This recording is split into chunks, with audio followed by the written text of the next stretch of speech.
আপনি পাথরকে হজম করতে পারবেন, পাপ করে হজম করতে পারবেন না। রামকৃষ্ণদেব বলছেন তার মৃদুবন্ধ কথায়, ঝাল খাবি আর জিহ্বায় ঝাল লাগবে না তা হয়, পাপ করবি আর জীবন সুখময় হবে তা হয়।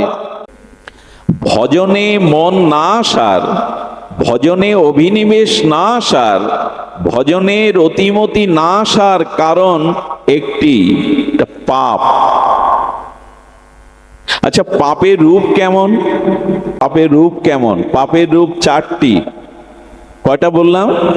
পাপের রূপ চারটি। পাপ চারটি নয় কিন্তু। আপনারা দেখছেন কুন্ডু মিডিয়া ইউটিউব চ্যানেল। কলিযুগ পাবন অবতার শ্রী শ্রীকৃষ্ণ চৈতন্য মহাপ্রভু প্রেম পরতত্ত্ব সীমা, রাস বিলাসের চরম পরিণতি, প্রেম বিবর্ত বিলাস শ্রীমূর্তি, নিখিল পরাৎপর ভক্তবৎসল অকরণ করুণা বরুণালয় শ্রী শ্রী শচীনন্দন নদিয়া বিহারী শ্রী গৌর হরি।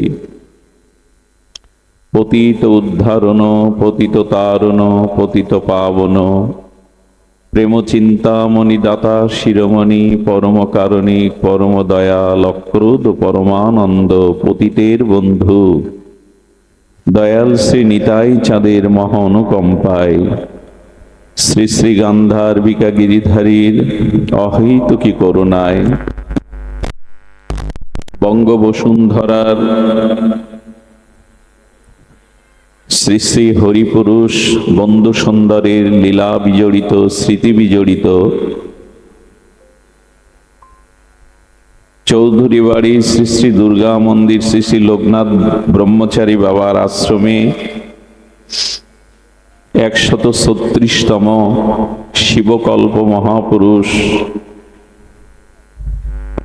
শ্রী শ্রী লোকনাথ ব্রহ্মচারী বাবার তিথি উপলক্ষে মাঙ্গলিক বিবিধ আধ্যাত্ম মার্গের অনুষ্ঠান সূচি, সেই সূচিতে শ্রী শ্রী পুরুষোত্তম আশিস্ত এই গোধূলির রক্তিম রাগে অনুরাগে শ্রীমন্দির শ্রী অঙ্গনে শ্রী ভগবানের নাম রূপ লীলা মাধুর্যময় হরি গুণগাথার শুভারম্ভে সর্বস্ব জীবনধন প্রাতঃস্মরণীয় পরম বন্দনীয় শ্রী শিল গুরু মহারাজের রাতুল আতুল চরণারবিন্দে পরার্ধ কোটি দণ্ডবত প্রণতি। তৎসহ সংকীর্তন আচার্যবৃন্দ, মহতি বৈষ্ণবজন, সাধুজন, মহন্তজন, সুধীজন, শ্রদ্ধাশীলা ধর্মশীলা দেবী মূর্তি ভাগবতী মাতৃগণ, সকল ভক্ত চরণে সশ্রদ্ধ বন্দনাপূর্বক দণ্ডবত প্রণতি। স্ত্রী পুত্র বান্ধব যত মরি যায় শত শত, আপনারে হও সাবধান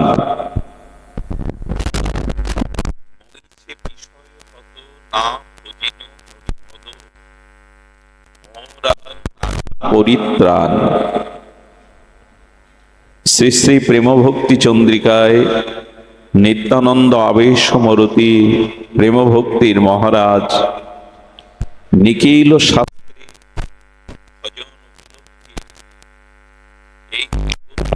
বলছেন, না ভজিন হরিপদ মোর আর নাহি পরিত্রাণ।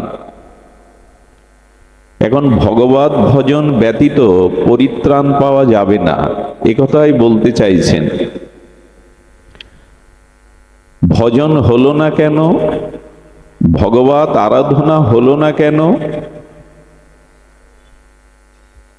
মই সে বিষয়ী হত। ধ্যান দিন, শব্দ স্পর্শ রূপরস গন্ধ এই জাগতিক বিষয় ভোগে আমার বিবেক, আমার চেতনা, আমার জীবনের লক্ষ্যকে আমরা হারিয়ে ফেলেছি। হত মানে নিহত। এখানে নিহত বলতে নিহত প্রায়, মনুষ্য। অর্থাৎ বিষয়ে আসক্ত প্রবণ হয়ে আমার বিবেক, আমার জীবনের লক্ষ্য, আমার চেতনাকে আমি হারিয়ে ফেলেছি। আর এই জন্য হরিভজনে আমি ব্রতী হলাম না। আর তার পরিণাম কি হলো? বিষয় ভাবনার, বিষয় ভোগের বিষময় ফল আমি পরিত্রাণ পেলাম না। দেখুন, এই স্ত্রী, পুত্র, বান্ধব, কুটুম্ব এরা মরি যায় শত শত। আমাদের স্ত্রী, পুত্র, বান্ধব কি শত শত? ঠাকুরমশাই বলছেন তা নয়। যতবার মনুষ্য জন্ম নিয়ে জগতে এসেছো, স্ত্রী, পিতামাতা, বন্ধু, কুটুম্ব, সজ্জন পেয়েছো, বাড়ি গাড়ি, বিষয় সম্পত্তি পেয়েছো, এদের কেউ টিকে থাকেনি। এদের অস্তিত্ব তুমি ধরে রাখতে পারোনি। কারণ এই বিষয় ভোগগুলো অধ্রুব, সত্য নয়। আমরা যে স্ত্রী, পুত্র, পিতামাতা, বন্ধু, কুটুম্ব সম্ভোগ করি, এদের সাথে যে ব্যবহার করি, এটা অল্প দিনের, অধ্রুব। ধ্রুব মানে চিরদিনের নয়। কিসের শব্দ হচ্ছে এগুলো? এটা পরে করতে বলেন, পরে পরে।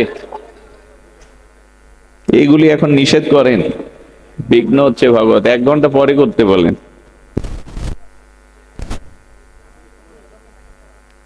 এগুলো অনিত্য, ধ্যান দিন। এগুলি অনিত্য। অনিত্য মানে এটা চিরদিনের নয়। এই যৌবন, এই রূপ, এই বিষয় আশা, এই স্ত্রী, পুত্র, বন্ধু, কুটুম্ব কারো চিরদিনের হয়নি, হওয়ার সম্ভাবনা নাই। এই জন্য ঠাকুর মশাই বললেন, স্ত্রী, পুত্র, বান্ধব যত মরি যায় শত শত, আপনারে হও সাবধান। এই সাবধানতাটা আসেনি আমার। এটা যে অধ্রুব, সত্য নয়, চিরসত্য নয়, এটা যে অনিত্য, এটা আমার ধারণায় আসেনি। এবং এই বিষয় ভোগের পরিণতি যে অতীব দুঃখ, সে চেতনাও কি আমাদের আছে? এখানে বহু নরনারী পুণ্যার্থী এসেছেন, ভজনানন্দী এসেছেন। বলুন তো, সংসারে ভোগ করে আজ পর্যন্ত দুঃখ ছাড়া শান্তি কে পেয়েছেন? এই রূপ, যৌবন, স্ত্রী, পুত্র, সংসার ভোগ করে চিরশান্তি আজও আমরা কেউ পাইনি। সে রাজা, মহারাজা, সম্রাট, ভিখারি থেকে শুরু করে সংসারের বিষয়ে আজ পর্যন্ত আমাদের তৃপ্তি মেটেনি, আমাদের শান্তি মেটেনি। এটাই বাস্তবতা। চঞ্চল পার্বত্য নদীর স্রোতে যেমন সব ভেসে যায়, যখন পার্বত্য অঞ্চলে যাবেন, পার্বত্য সংকুল স্রোতস্বিনী নদী দেখবেন ভীষণ বেগে বহমান। ওখানে কোনো বস্তু স্থির থাকে না। যদি কেউ পার্বত্য চঞ্চল নদীর, স্রোতস্বিনী নদীর কাছে যান, ওখানে কোনো বস্তু আপনি হাত দেবেন তো টেনে নেবে, দূরে আপনাকে ভাসিয়ে ভাসমান করে নিয়ে যাবে। পার্বত্য সংকুল স্রোতস্বিনী নদীর মতো এই সংসার চঞ্চল। এই কথাগুলো কথা নয়, উপলব্ধি। এটি শ্রবণের জন্য গৃহকর্ম ছেড়ে, তাপ প্রবাহ ছেড়ে আপনারা এই ধুলায় বসেছেন মন্দিরে, এই উপলব্ধিটা আসবার জন্য। ভাগবতে এসে অন্য কিছু পাবেন না, এখানে উপলব্ধি পাবেন। শিশুর বিন্দুর নয় অস্থায়ী, সেই প্রভাত কালে দুর্বা ঘাসের উপরে যে চকচক করছে মণির মতো শিশুবিন্দু, এর স্থায়িত্ব কতক্ষণ? এদের কথা বলতে নিষেধ করো, কি করে? এদের স্থায়িত্ব কতক্ষণ? প্রভাতে ঘাসের উপরে সেই মুক্তার মতো শিশির বিন্দুটি মুহূর্তেই শুকিয়ে যায়। এই সংসার দেখতে দেখতেই ফুরিয়ে যায়। এর স্থায়িত্ব কোথায়? কোনো কিছুই এর স্থায়িত্ব নয়। আর বললেন, এগুলো গভীর শোকের, প্রতিবারই তো এই মৃত্যু, জরা, ব্যাধি, অভিশাপের শোক এই বুকের মধ্যে। শোক শূন্য কোন ব্যক্তি আছে দেখান। সংসার দুঃখের জায়গা, শোকেরই জায়গা। কারণ কোনো কিছুই তো এখানে আমাদের নিত্য নয়, স্থায়ী নয়।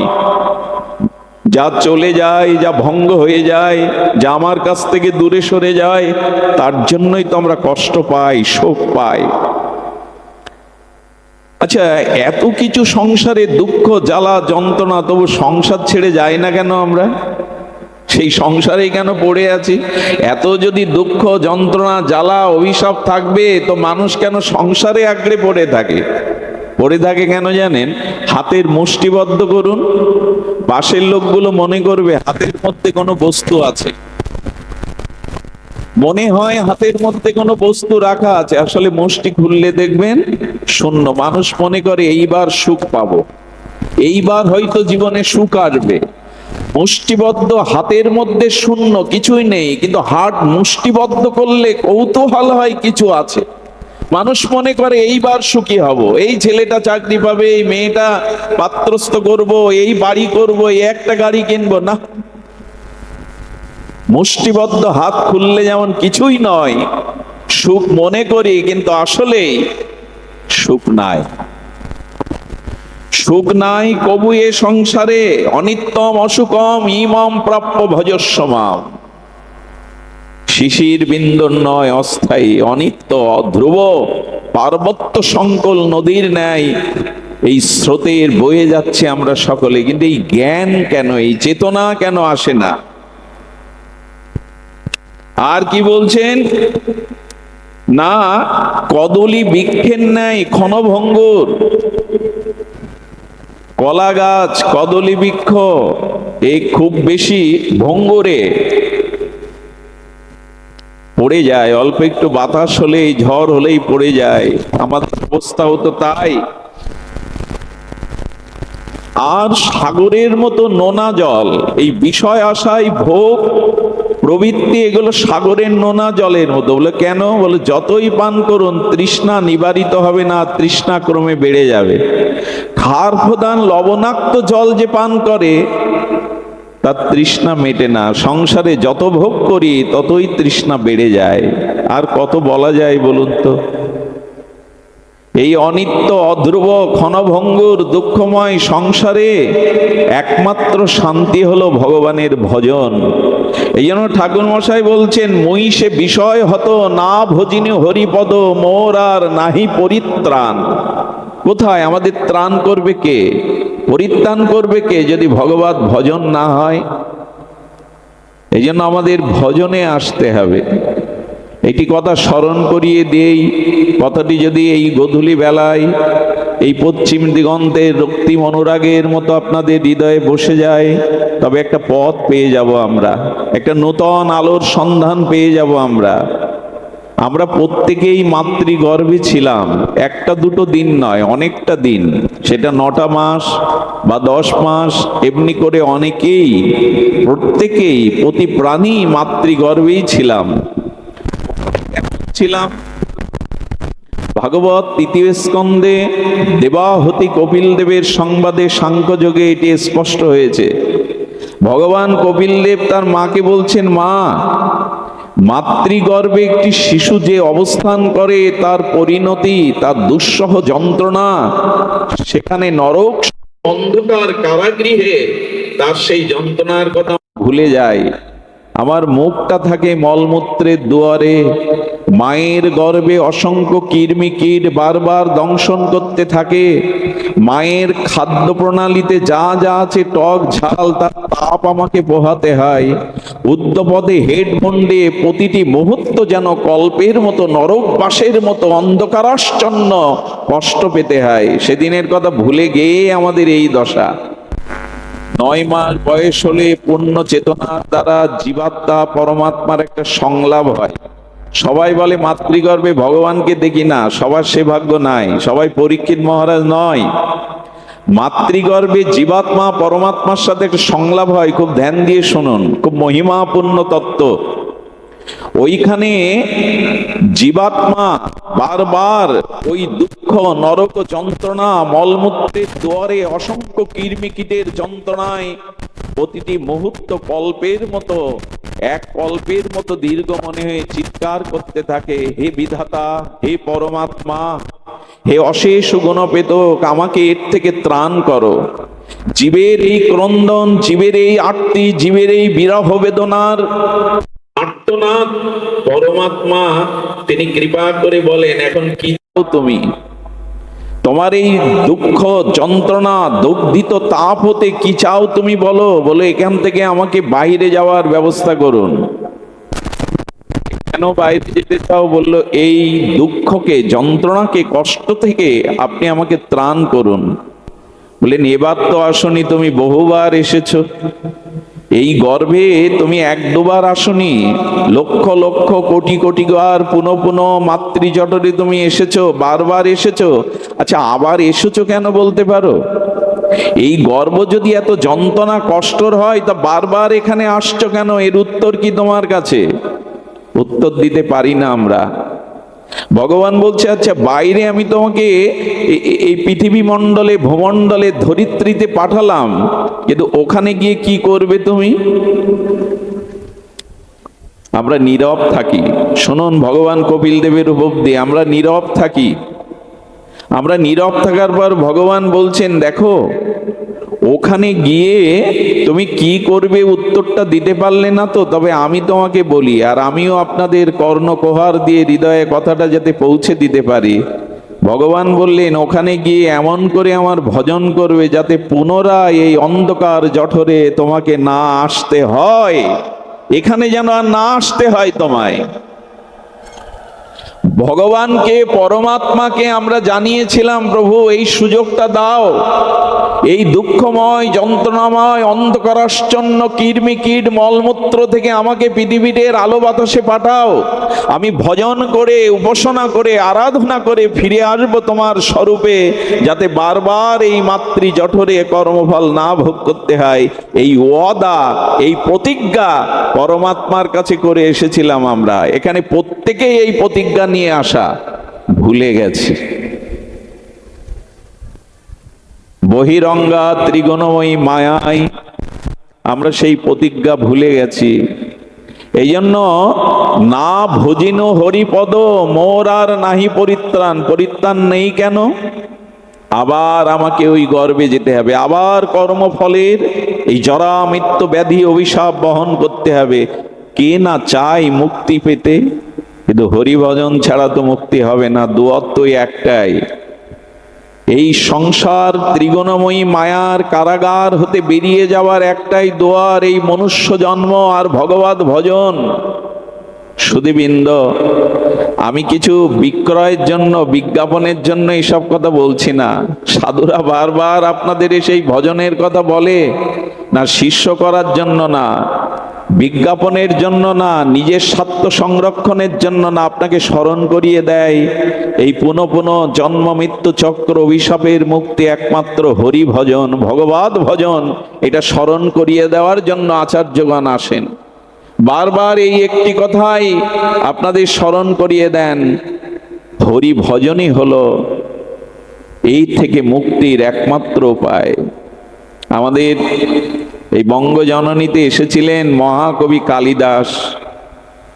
তিনি একখানে লিখেছেন যে ভ্রমর পদ্মের পরাগ পুষ্পে তার মধু আস্বাদনের, পরাগ আস্বাদনের জন্য ছুটতে ছুটতে আসতে। খুব ধ্যান দিয়ে শুনুন। ভ্রমর অর্থাৎ অলিকুল গুঞ্জনরত হয়ে প্রস্ফুটিত পদ্মের আর সুগন্ধময় রেণু মধুগন্ধ আস্বাদনের জন্য ছুটে আসতে গিয়ে দেখছে কেতকী ফুলের বাগান। কি ফুলের বাগান? কেতকী। দেখতে খুব সুন্দর, কেতকী ফুল দেখতে সুন্দর। ওখানে কেতকীর বাগান থেকে ভ্রমর মনে করলে এর মধ্যেই মধুগন্ধ, মধুরেণুর আস্বাদন পাবো। কেতকী ফুলের বক্ষ মাঝে ভ্রমর বসে যখন আস্বাদন করতে শুরু করলো, তখন ওটা তিক্ত, বড় কটু। সেই কটু তিক্ত পান করতে গিয়ে সে আস্বাদন তো পেল না, আর ওই কটু তিক্ত ধারে তার চোখে বেঁধে চোখটা অন্ধ হয়ে গেল। গল্প শোনাচ্ছি না, মহাকবি কালিদাসের অনুভূতি। তিনি বলছে যখন অন্ধ হয়ে গেল আর এই তিক্ত কটু রসে যন্ত্রণা পেতে লাগলো, মধু রস তো কেতকী দিতে পারে না, কি করলো জানেন? ওই অন্ধ হয়ে বাগানের মধ্যে ঘুরতে লাগলো। যে পাপড়িতে বসে ওখানে ধার কাটার দ্বারা তার পাগনা চূর্ণ বিচ্ছিন্ন হয়। এইভাবে যন্ত্রণা কাতর হতে হতে একদিন ভ্রমর ক্লান্ত শ্রান্ত হয়ে মৃত হয়ে পড়ে থাকে। কবি কালিদাস বোঝাতে চাইছেন কেতকী ফুলের বাগানের মতো স্ত্রী পুত্র রূপ যৌবন ভোগ বিলাসের মধ্যে আমরা প্রবেশ করেছি। এখানে সুখ পাবো বলে, শান্তি পাবো বলে, মধু আস্বাদন পাবো বলে এই শব্দ স্পর্শ বিষয় ভোগ করতে গিয়ে আমরা তিক্ততা পেয়েছি। আগ ভেবে কাঠ চুষলে তো রস পাওয়া যাবে না। আখ ইক্ষুদণ্ড ভেবে যদি রসের আশায় কাঠ চুষি, পাওয়া যাবে না। অনেক সময় কুকুরগুলো কি করে জানেন, হাড্ডি নাই, কোনো প্রাণীর, মরা প্রাণীর হাড়, ওই হাড়টা নিয়ে গালসি দিয়ে চিবাতে থাকে। হাড়ে তো কিছু নাই, রসও নাই, রক্তও নয়, মাংস নাই, তবু চিবাতে থাকে। চিবাতে চিবাতে তার গালসিতে দাঁতগুলো রক্তাক্ত হয়ে রক্ত ঝরে, নিজের রক্ত পান করে আর মনে করে এটা হাড়ের থেকে রস আসছে। আমাদের দুর্দশাও তাই। যাদের ভজন নাই, সদ্গুরুদেবের কৃপা নাই, হরিনাম নাই, জীবনের লক্ষ্য যে ভুলে গেছে, সেও মনে করে সংসারের মধ্যে আনন্দ সুখ আছে। চিবাতে চিবাতে ক্ষতবিক্ষত রক্তাক্ত হয়ে যায় আমরা। চেতনা ফেরে কই? আমাদের চেতনা ফিরে কই? ক্ষত বিক্ষত আজ আমরা। শান্তির সন্ধান নাই, কারণ না ভজিনু হরিপদ মোর আর নাহি পরিত্রাণ। এই করতে করতে, ছটফট করতে করতে ভজনবিহীন পরিত্রাণ হবে না মানে জমের দুয়ারে, ওই জমের অন্ধকার নরক কারাগারে পতিত হতে হবে। আচ্ছা, জম আদালতে যদি জিজ্ঞাসা করে তুমি ভজন না করে এখানে এসছো, তবে সেদিন যেন এইটুকু বলতে পারেন, যারা এইটুকু বলতে পারবে তাদের যাওয়া লাগবে না ওই আদালতে। হে মহারাজ, আমি জগতে সৎসঙ্গ করেছিলাম, হরি কথা শ্রবণ করেছিলাম, এই কথা যদি বলতে পারেন ওইখানে জমা আপনাকে নেবে না।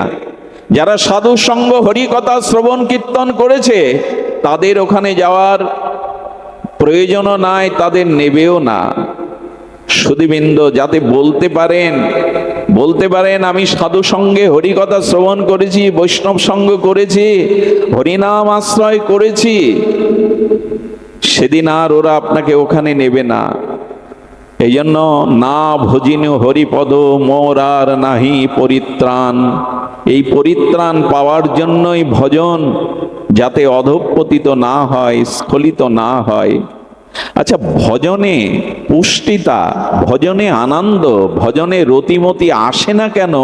এই প্রশ্নের উত্তর খুব মর্মস্পর্শী, আপনারা আশা করছি হৃদয় দিয়ে শুনবেন। ভজনে মন না আসার, ভজনে অভিনিবেশ না আসার, ভজনে রতিমতি না আসার কারণ একটি, পাপ।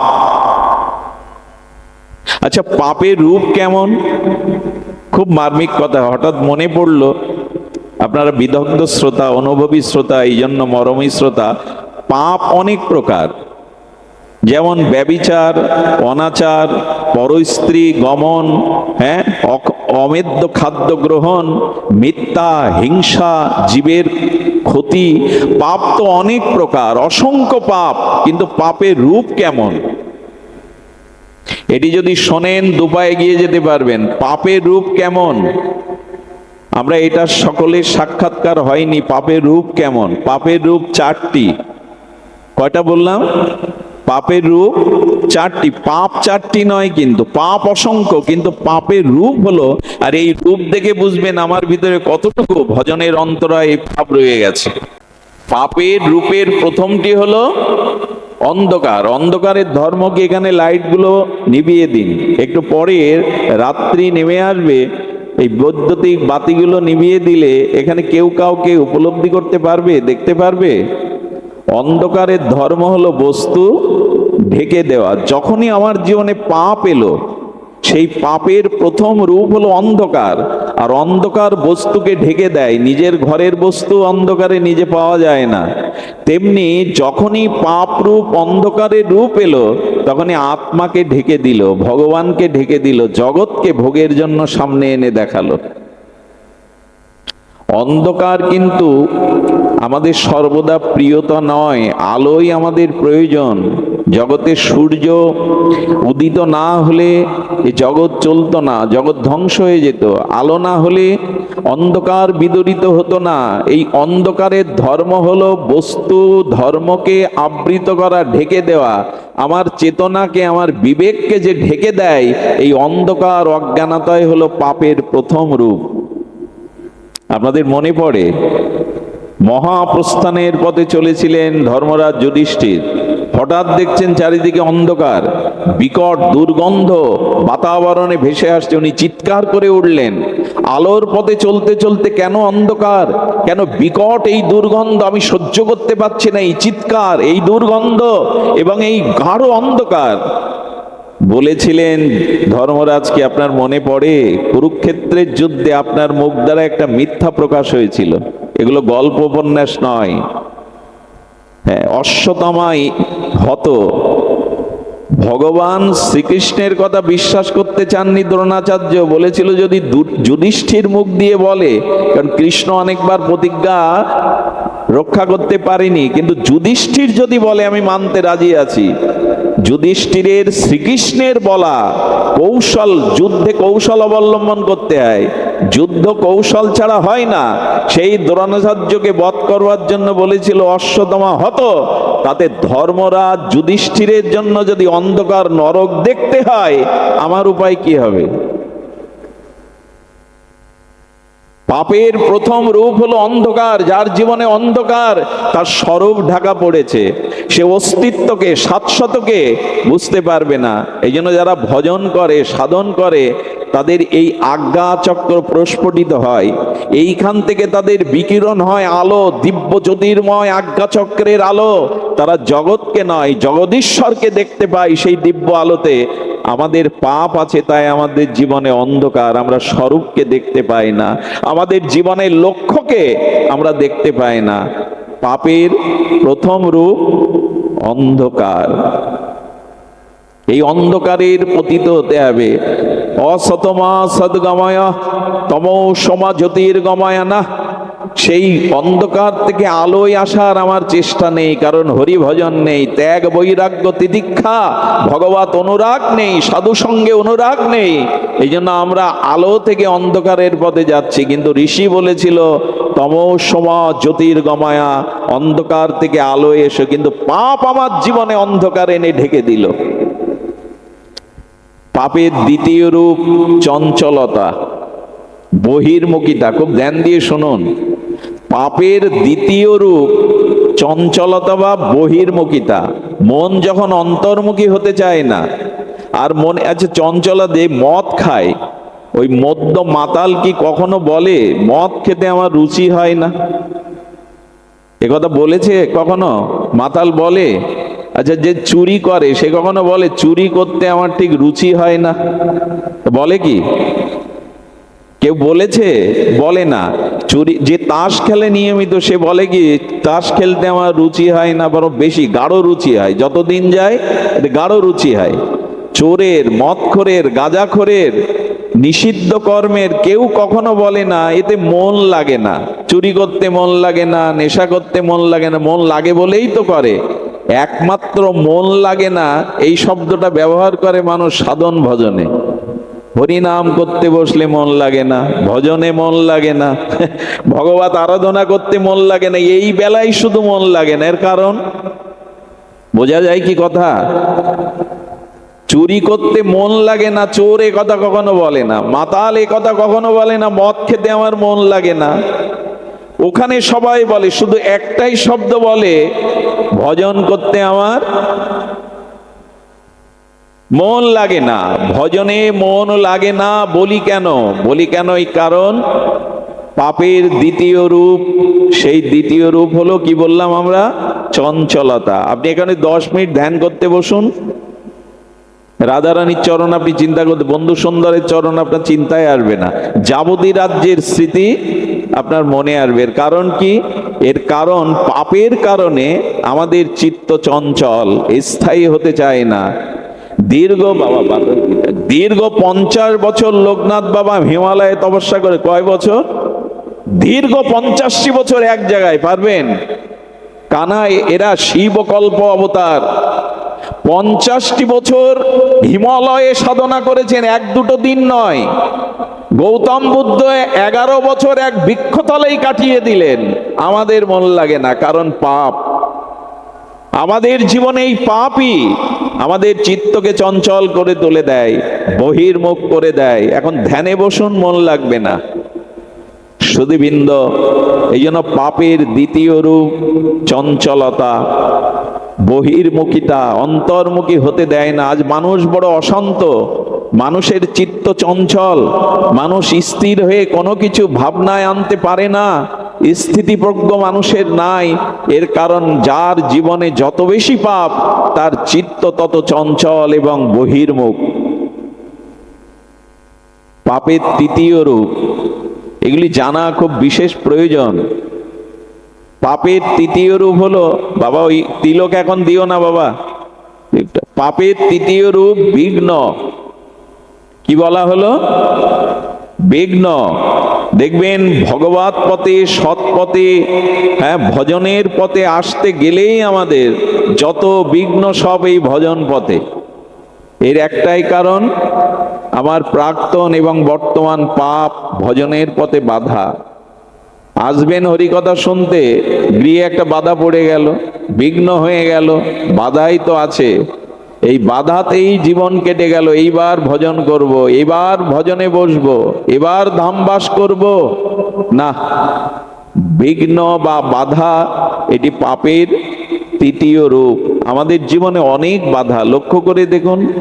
সৎ পথে আসবার জন্য, ভগবত পথে আসবার জন্য কত বাধা। একটি ছেলে যখন নিরামিষ খেতে শুরু করে, ভগবানকে ভোগ লাগিয়ে পেতে শুরু করে, একটু ঘরে বসে দোদ দিয়ে গ্রন্থ পড়ে, জপ ধ্যান করে। বর্তমান সময়ের মানুষ, পিতামাতা, অভিভাবক অনেকেই বলে লেখাপড়া নেই, শুধু জপ ধ্যান, ওর 12 বেজে গেছে। বিঘ্ন অনেক, পিতামাতাও বাধা হয়ে দাঁড়ায়। ছেলে যদি ভক্তিমুখী হতে চায়, ত্যাগ বৈরাগ্য নিতে চায়, প্রথম বাধা আসে পিতা। আরে পড়, লেখাপড়া কর, চাকরি বাকরি কর, ধর্ম ওটা তো শেষের বেলায়। পিতামাতা বাধা, কারো বা স্ত্রী বাধা, কারো বা স্বামী বাধা, কারো বা অর্থের বাধা, কারো বা শারীরিক সুস্থতার বাধা। ভগবতে আসতে চাই, কিন্তু অভাব, অনটন, রোগ, শোক পিছু টেনে ধরে। এর একটাই কারণ, সেটি হলো পাপ। পাপ যার নেই তার বাধা হয়। মা কমলা দেবী, শিবকল্প মহাযোগেশ্বর লোকনাথ বাবার মা কমলা দেবী, পিতা রামনারায়ণ, তারা সংকল্প করেছিল, এবার যে সন্তান আমার গর্ভে আসবে, এসো তুমি আমি প্রতিজ্ঞা করি তাকে সন্ন্যাসী করে দেশ ও দশের সেবায় নিয়োজিত করবে। উদ্দেশ্য দেখুন, সন্তান হওয়ার আগে বলছে গর্ভে ভগবান যাকে পাঠাবে তাকে সন্ন্যাসী করে জগৎ জীবের কল্যাণে নিবেদন করব। দেখুন তো, সেই জন্মের আগেই, পৃথিবীতে গর্ভে আসার আগেই এই সংকল্প হয়ে গেল। বাধা থাকে এদের। অল্প বয়সেই বেনি মাধবকে নিয়ে শ্রী গুরুদেবের হাতে সঁপে দিলেন। দিতে পারে পিতামাতা? দেয় আজকাল? পিতামাতাই বেশি বাধা হয়ে দাঁড়ায়।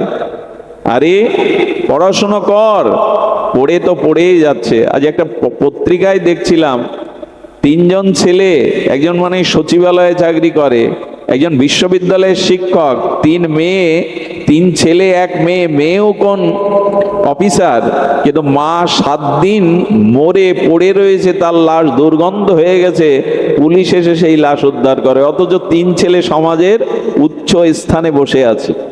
কি বলবেন একে? পড়াশোনা করলেই জীবন সব পাওয়া হয়ে যায়, জীবন সার্থক হয়? পড়াশোনা দরকার, ডাক্তার দরকার, মাস্টার দরকার, ইঞ্জিনিয়ার দরকার, সেই সাথে এটাও দরকার নিজেকে সৎ করা, নিজেকে ভগবানের করে তোলা, ভজন করা, এটাও দরকার। কিন্তু এই দরকারটা আজ আমাদের মাঝে নাই। বাধা, শুধু বাধা এই পথে। এই বাধার কারণ পাপ। আপনারা জানেন, চন্দ্রের কিরণ আছে, কিন্তু মেঘ এসে ঢেকে দিয়েছে। মেঘমালায় আচ্ছাদিত চন্দ্রের কিরণ, জ্যোৎস্না প্রকাশিত হতে পারছে না। তেমনি ভজন পথে বাধা মানে জানবেন, পুরনো পাপ তৃতীয় রূপ ধরে আপনার পথে বাধা দিচ্ছে। পাপের কটা হলো রূপ? 3টে। আরেকটি কি? আরেকটি হলো অনিরাময় যোগ্য রোগ। রোগ 2 প্রকারের। অনিয়মের কারণে অসতর্কতার কারণে শরীরে যে ব্যাধি আছে এটা ডাক্তার ঔষধপত্রে শুশ্রূষায় সেরে যায়, কিন্তু যে রোগগুলি অনিরাময়যোগ্য সব শেষ হয়ে গেলেও কোনো কিছুর বিনিময়ে আর ওই রোগ নিরাময় হয় না, এই অনিরাময়যোগ্য ব্যাধি বা রোগ এটাও পাপ থেকে আসে। দিল্লির একটা ঘটনা আপনাদের বলি। দুই বন্ধু শেয়ার মার্কেটে ব্যবসা করতেন। সাইডে রেখে দাও মা, সাইডে রেখে দাও। দুই বন্ধু এই শেয়ার মার্কেটে ব্যবসা করে কয়েক কোটি টাকা একেবারে লাভবান হলো। দিল্লির 5 তারা হোটেলে খেতে গিয়ে এক বন্ধুর মধ্যে পাপের চিন্তা এলো, খাদ্যে বিষ মিশিয়ে বন্ধুকে সমুদ্রের তলে দিতে পারলে আমার 14 পুরুষ বসে খাবে। এই পাপের চিন্তায় হোটেল বয়কে টাকা দিয়ে খাদ্যে বিষ দিয়ে তাকে মেরে নদীতে ভাসিয়ে দিল।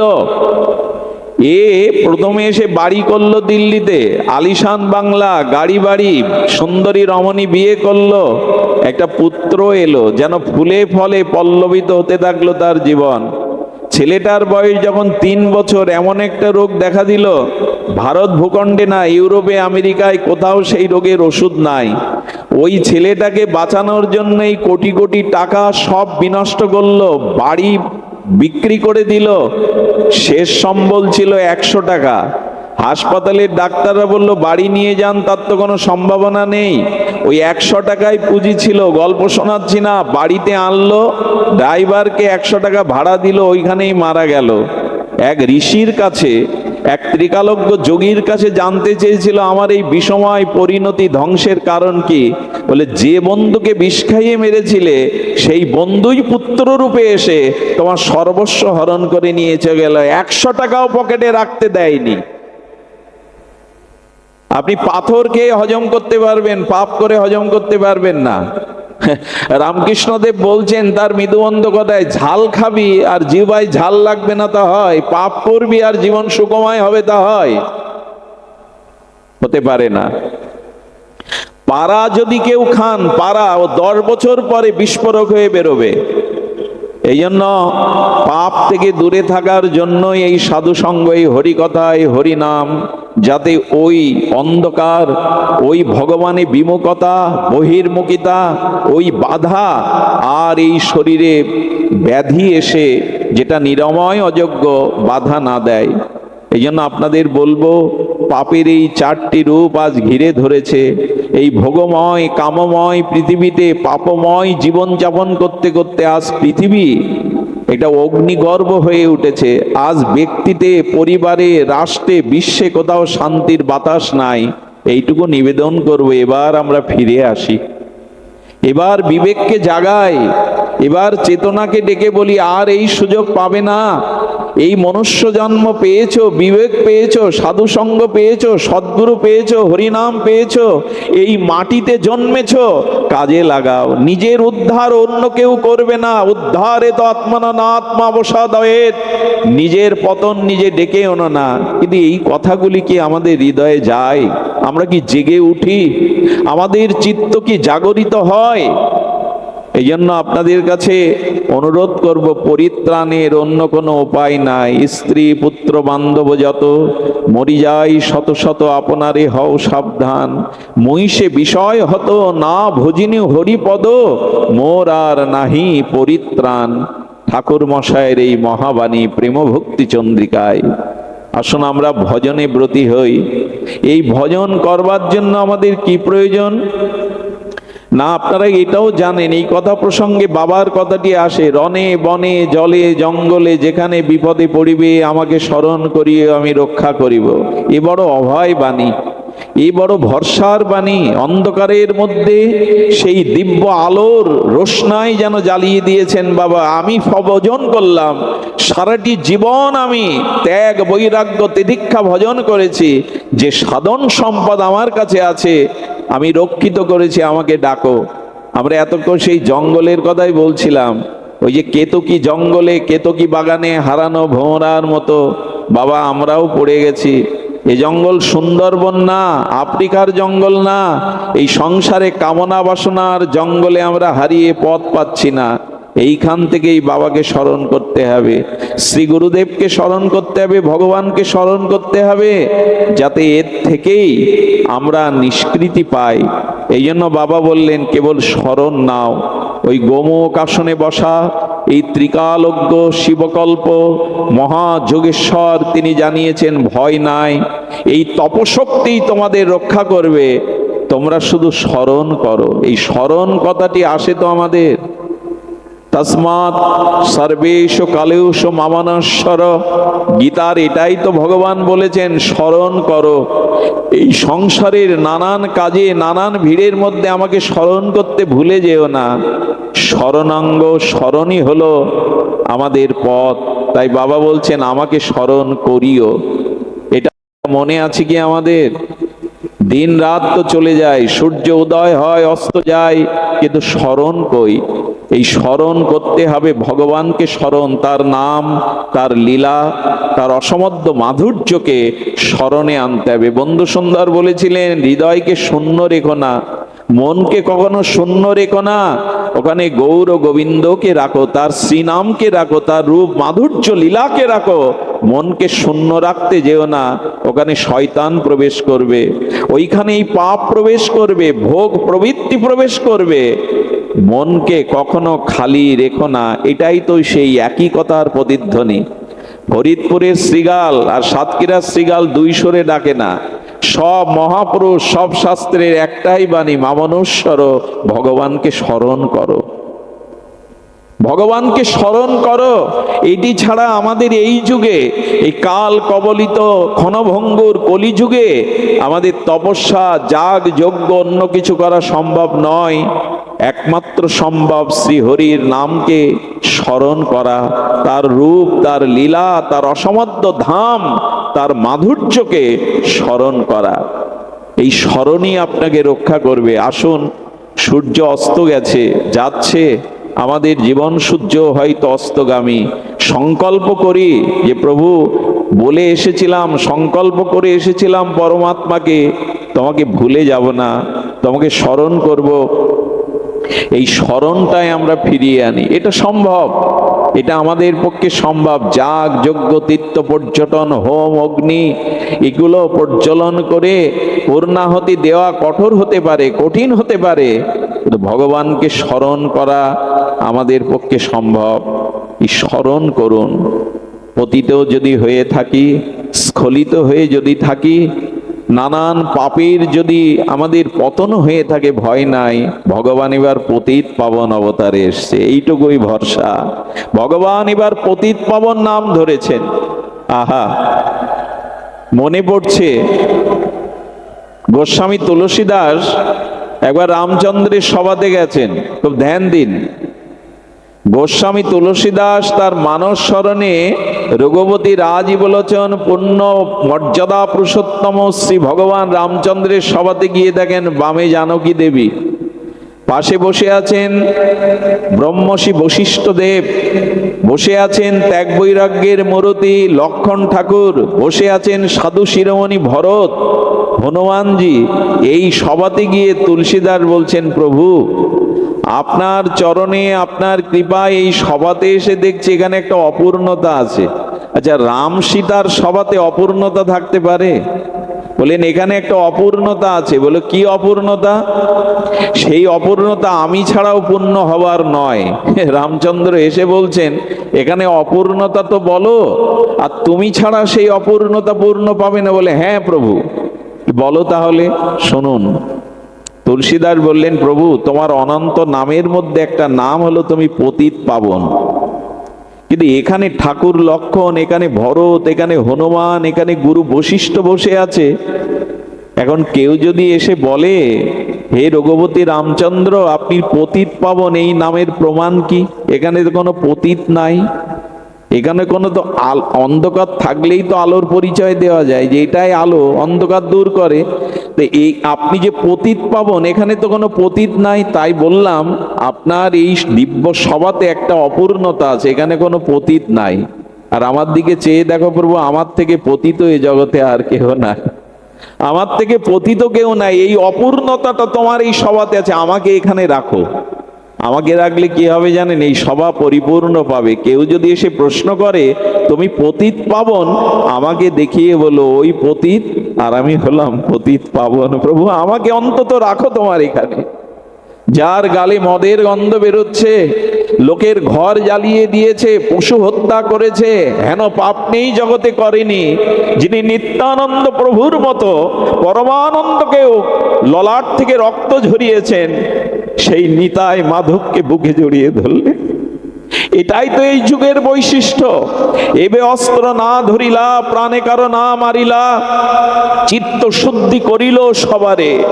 এবাকে কাউকে প্রাণে মারছেন না, তীর ধনুক তো আনেননি, সুদর্শন তো ধরেননি না, তিনি কোনো অস্ত্র ধরেছেন।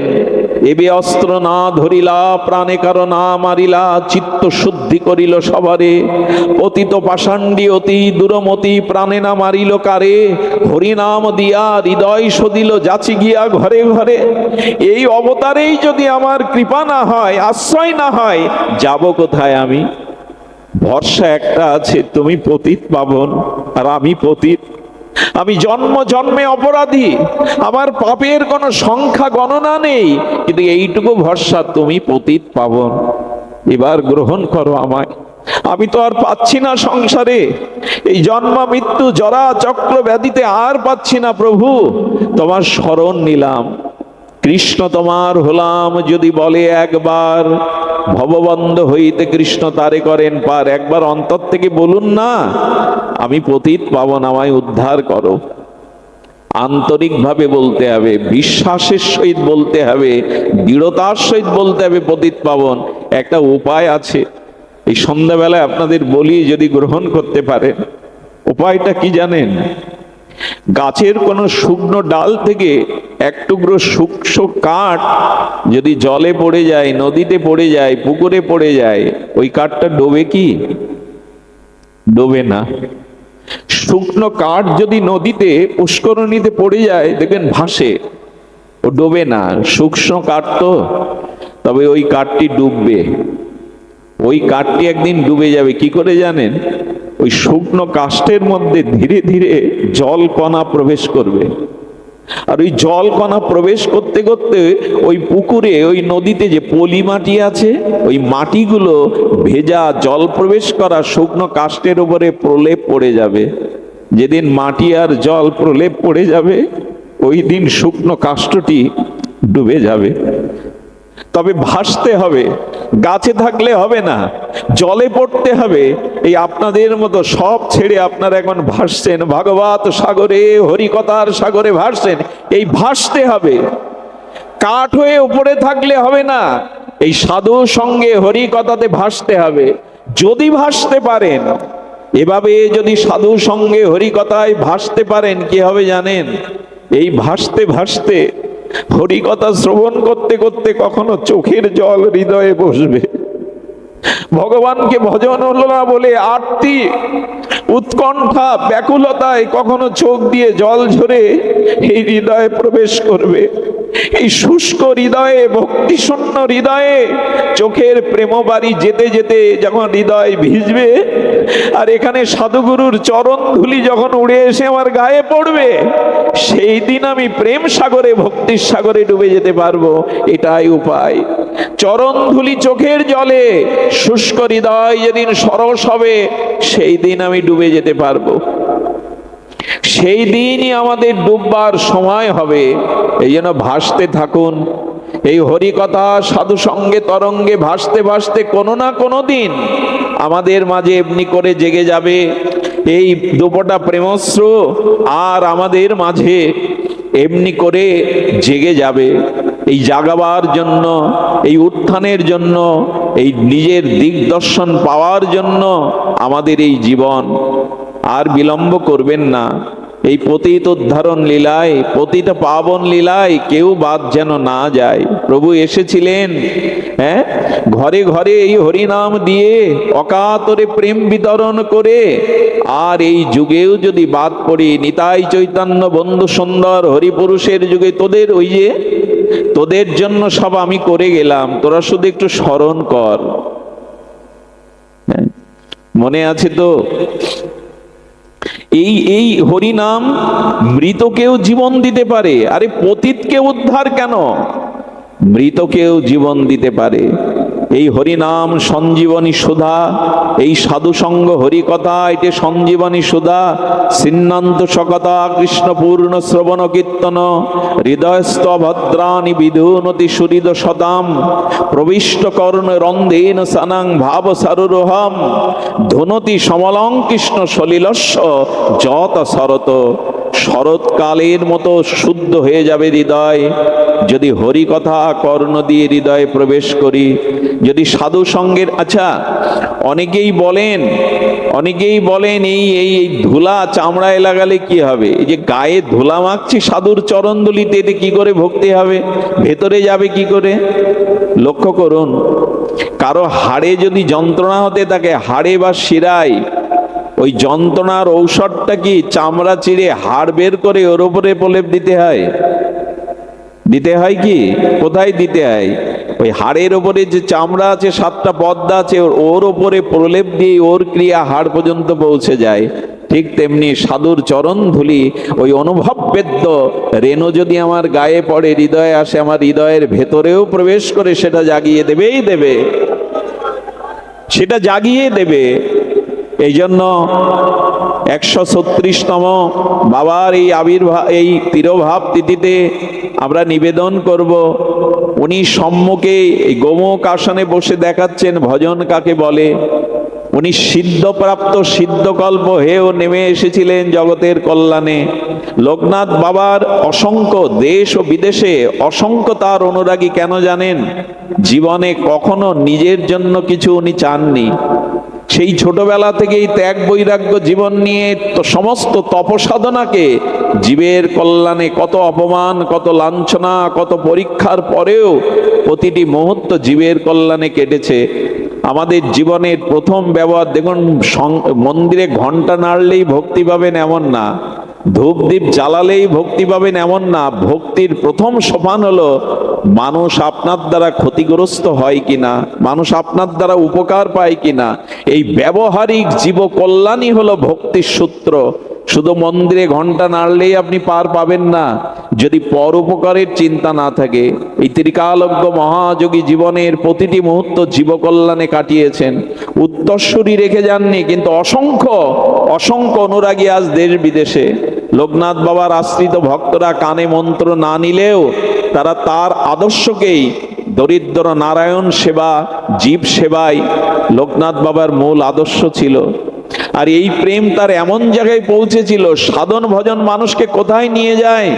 হিমালয়ের পাদদেশে ত্রিশূলে স্থাপন করে যখন এই মহাযোগী যোগে বসেছেন, এক বাঘিনী তার বাচ্চাগুলোকে আর মনে করছে নিরাপদ নয়, উনি বুঝি শিকারী, আমার শাবকগুলিকে শিকার করতে এসছেন। বাঘ যখন ক্রন্দন করছে আর গোংরাচ্ছে, বাবা বুঝতে পেরে ত্রিকালজ্ঞ এগিয়ে গেলেন। চিন্তা করুন, সাধনা মানুষকে কোথায় নিয়ে যায়। উনি এগিয়ে গিয়ে বাঘের মাথায় হাত রেখে বলছেন, ভয় নাই, তোর বাচ্চাগুলো আমার কাছে নিরাপদ। এরপরে এমন আশীর্বাদ পেয়েছিল ওই বাঘিনীটি, শিকার করতে গেলে বাচ্চাদেরকে বাবার চরণের কাছে রেখে যেতেন।